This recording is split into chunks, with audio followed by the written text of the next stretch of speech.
One thing you learn very quickly in life is that you can't force anybody to change. These are things that people have to want to do for themselves. It doesn't matter how much love you pour into somebody, how much attention you give to somebody, how much fucking effort you give to that person. If they don't actually want to do the work, if they don't want to become a better person for themselves, you're just going to be hitting your head against a fucking wall the whole time. And I think we do this a lot of times with people that we care about in our relationships, you know. We'll try holding on to, let's say, family members. We'll see the potential in them and they're like, you know, they're blood, so we got to hold on. Please change, please change, please change. And we'll get mad at them for not changing when it's like they don't want to change.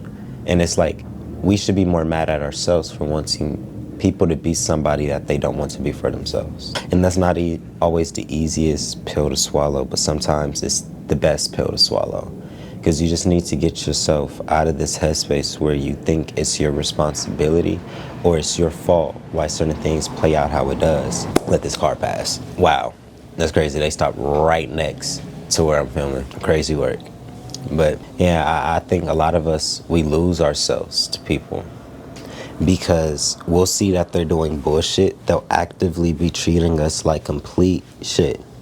But we'll be holding so much onto their potential, or rather, for some people, holding so much onto the good times and how they was in the past, that we slowly start accepting disrespect and start settling in the moment. And then when we start, you know, lowering ourselves just to keep certain people in our lives because we're enabling their behavior, it kind of sets a tone in their mind that this is okay. And then it only kind of gets worse from there. This is why I gotta say, like, no real change happens until that person wants to. And I think for some people, because even for us, you know, sometimes it's gonna take you having your back up against the wall.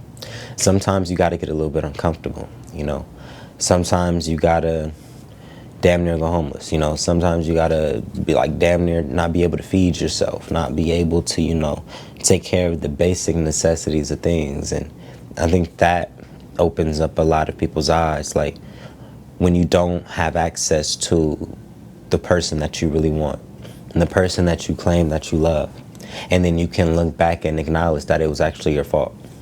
You see, when you realize you can't just go back to that person and there's not just going to be an open, you know, just bridge, like you're getting held responsible and there's consequences, the person who actually wants to change is going to start changing those things within themselves so that type of situation doesn't happen again, right? I just think we enable people too fucking much.